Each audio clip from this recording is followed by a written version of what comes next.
متابعينا الكرام، أهلا وسهلا بكم في قناة محمد كريم.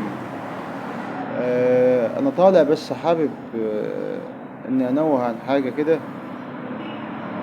إحنا لما بنطلع لايف مع بعض وبنقعد نتكلم ونهزر وندردش، أنا بتعامل معاكم إن إحنا كإخوات أسرة واحدة. آه، في بيننا ما بين بعض احترام متبادل، في معزة، في أخوية. الواحد نفسه إن إن الموضوع بينه وما بين الناس المتابعين، يعني اللي بيدخلوا لي وكده في البث، يبقى كموضوع يعني أخوية وود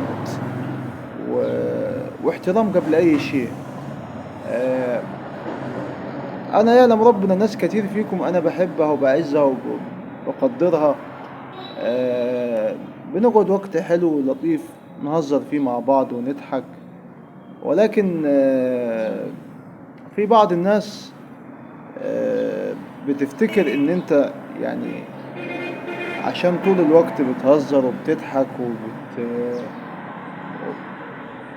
وعايز الوقت يعدي ان هو وقت لطيف وخفيف وبشكل يعني فيه هزار وفيه ضحك وكده، فبتفتكر ان انت خلاص هو ده، هو انت كده طول الوقت. لا، انا مش كده طول الوقت. الا مع يعني انا بهزر وبضحك مع الناس اللي هي تتكلم بأدب باحترام. انما الناس اللي بتدخل تشتم وتسيء وتخش لك داخل لك مكانك ويقول لك انت ما يخصكش وايه خصك، انت في مكان وتقول لي يخصك. ف دول آه، او النوعية دي تحديدا هتشوف مني وش تاني. وبالنسبة للي حصل امبارح، ده يعتبر ما يجيش 1% من من من انفعالي من وش التاني.